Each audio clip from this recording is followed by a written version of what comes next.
आज तोप तोपों में बारूद भर के लाए हैं आज पूरा। जी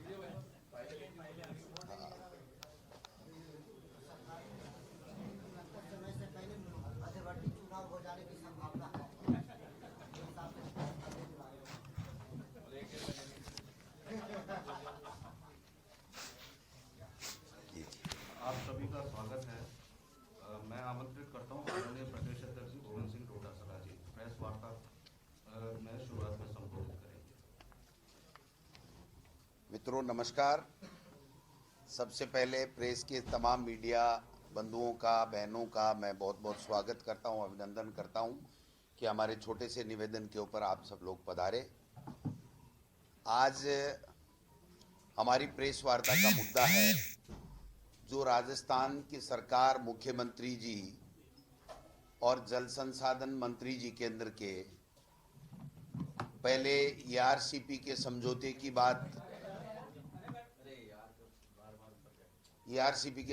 की बात करके लोगों को गुमराह कर रहे हैं। और अभी ताज़ा ही शायद 17 फरवरी डेट होगी, उन्होंने शेखावाटी में यमुना के पानी लाने को लेकर के हरियाणा सरकार से एक एमओयू किया और उसको लेकर के आभार यात्राएं कर रहे हैं और भागीरथ बन करके मुख्यमंत्री जी आए हैं। इस तरीके के होर्डिंग्स हमने भारतीय जनता पार्टी की तरफ से लगाए हुए देखे। मैं पहले अपनी बात संक्षेप में रखूंगा प्रदेश कांग्रेस कमेटी की तरफ से, फिर हम लोग बाग एक वीडियो के माध्यम से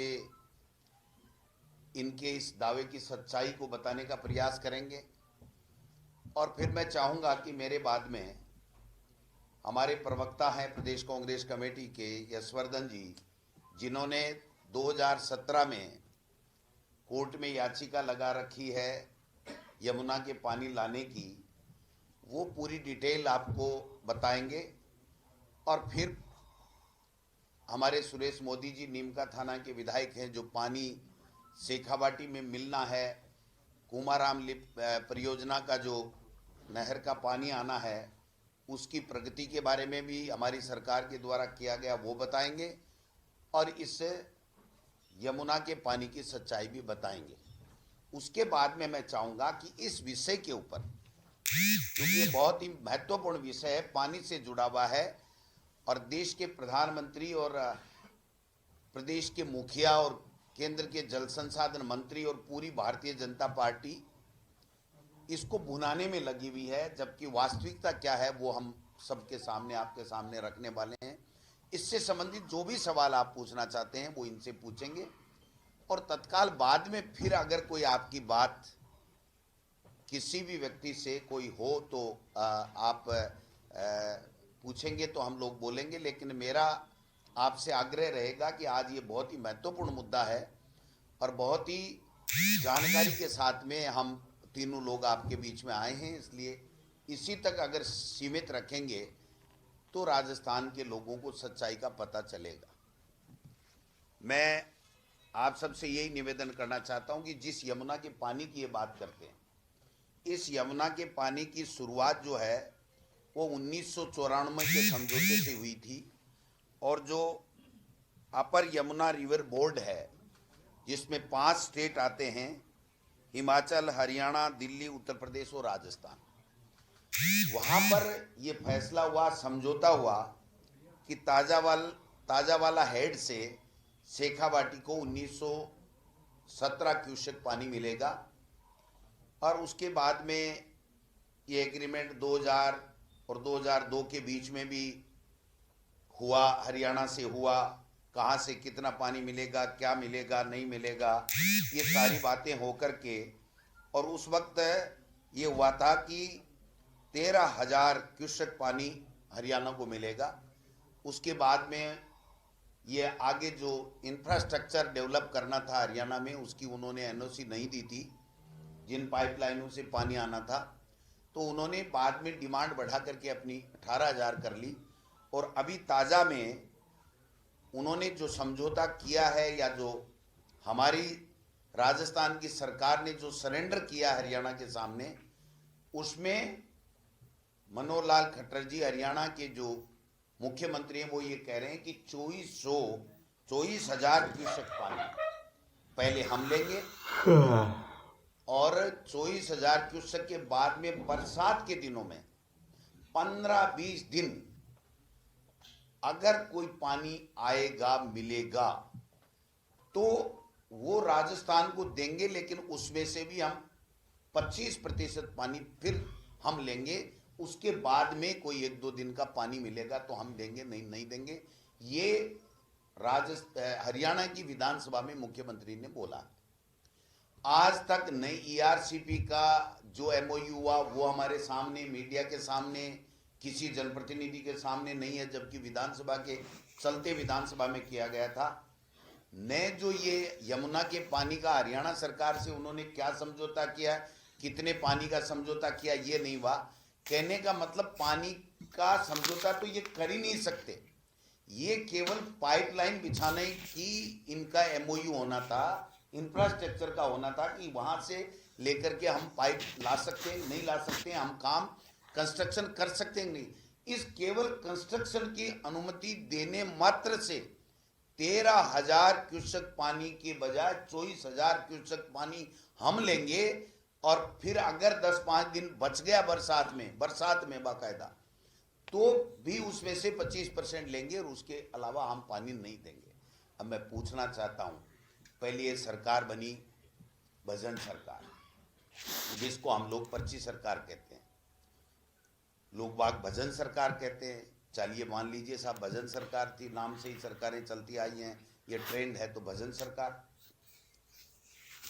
उसके बाद में ये सरकार काम करने के बजाय भ्रमण सरकार बन गई,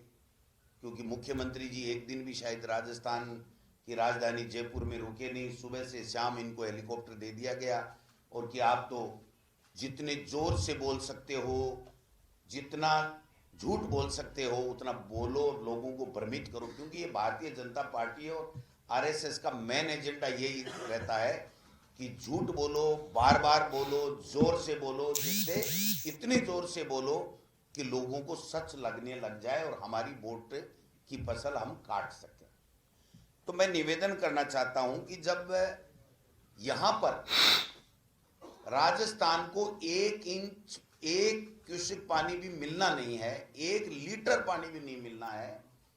उसके बावजूद ये इस तरीके का भ्रमित प्रचार करके ये भ्रमित सरकार के मुख्यमंत्री भजन लाल जी और केंद्रीय जल संसाधन मंत्री जी आंगनबाड़ी कार्यकर्ता, राजीविका की कार्यकर्ता और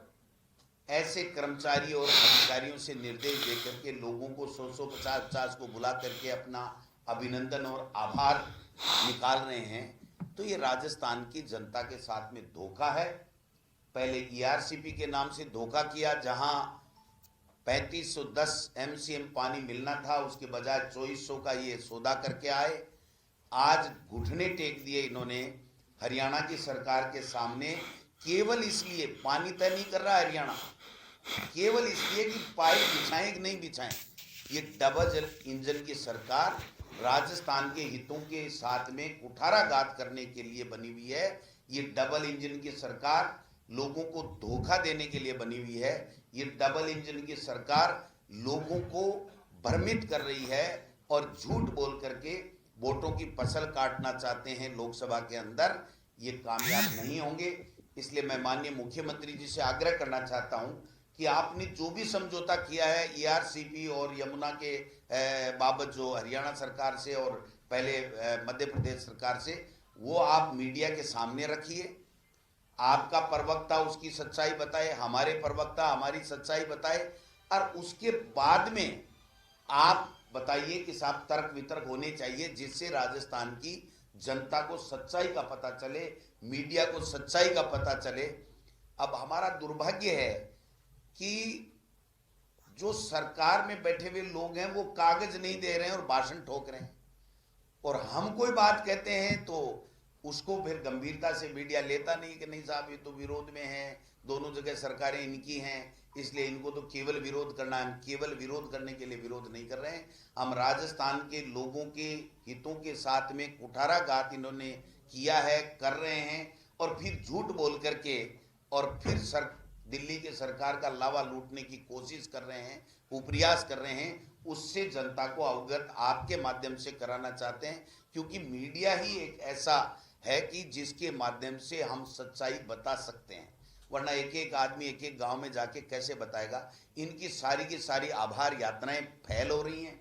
कोई लोग नहीं आ रहे हैं, और जो और स्थिति सरकार की बनी हुई है, एक दो दिन में दोबारा हम मिलेंगे तो मैं बताऊंगा जो ट्रांसफरों की है या और कोई जो भी योजनाओं की है उसके बारे में। आज मैं मेरी बात को यहीं तक सीमित रखूंगा, और अंत में मैं कहना चाहता हूं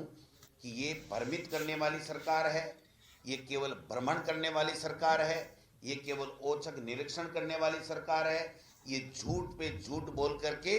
अपने झूठ को सत्य साबित करने का कुप्रयास करने वाली सरकार है, ये राजस्थान के हितों के साथ में कुठाराघात करने वाली सरकार है। और आज जो कुमाराम लिफ्ट परियोजना का पानी जो हमारी सरकार के समय पूरी डीपीआर बन गई, सारा काम हो गया, सैंक्शन जारी हो गई, और हमारे नीम का थाना में एमएलए साहब के नेतृत्व में वहाँ के लोग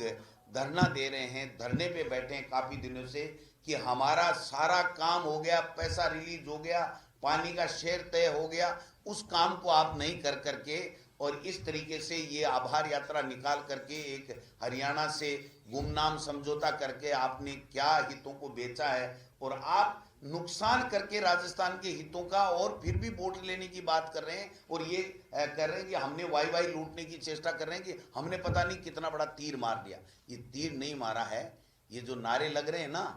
जोधपुर में जहां भी लग रहे हैं, ये यूं ही नहीं लग रहे हैं, ये जो बता रहा है कि इनका झूठ इन्हीं के लोग अब बोलने लग जाएंगे। हम तो बोलेंगे, हमारा तो फर्ज बनता है, लेकिन मैं मीडिया के माध्यम से मीडिया के बंधुओं से भी आग्रह करना चाहूँगा कि जो सच्चाई है, अगर हमारी बात में सच्चाई है तो आप हमारी बात दिखाइए जनता को, अगर उनकी बात में कोई सच्चाई है तो उनकी बात दिखाइए। लेकिन मैं चाहता हूं कि हर्षवर्धन जी जिन्होंने लंबी लड़ाई लड़ी है, 2017 में इन्होंने याचिका की, और तब जल संसाधन मंत्री थे नितिन गडकरी जी, उन्होंने मीटिंग करके ऑन रिकॉर्ड ये बोला है, कोर्ट में बोला है कि 3 साल तक हमने हाई कोर्ट के निर्देश की पालना में हमने कोई इस तरीके का कोई मीटिंग नहीं बुलाई, हमने प्रयास ही नहीं किया, और ये 5 ये बाद में और चले गए। और देश के प्रधानमंत्री ने भी इसके बाबत क्या क्या झूठ बोला, हम एक वीडियो के माध्यम से दिखाएंगे, उसके बाद में हर्षवर्धन जी और हमारे मोदी साहब बोलेंगे। तो मैं समझता हूं कि ये कितना झूठ बोल करके सरकार का लावा लूटने की चेष्टा कर रहे हैं, ये जनता के सामने सच्चाई आनी चाहिए। इसके लिए हमने आपको तकलीफ दी है। मैं चाहूँगा कि वो वीडियो दिखाएं जिसमें खट्टर साहब ने क्या बोला है और देश के प्रधानमंत्री ने किस प्रकार से पहले भी 2019 में फरवरी में झूठ बोल करके और जो है वो वोट लेने का काम किया था, और आज हम कहाँ खड़े हैं, ये सारी चीज़ें आ जाएंगी, फिर यशवर्धन जी बताएंगे। धन्यवाद। वीडियो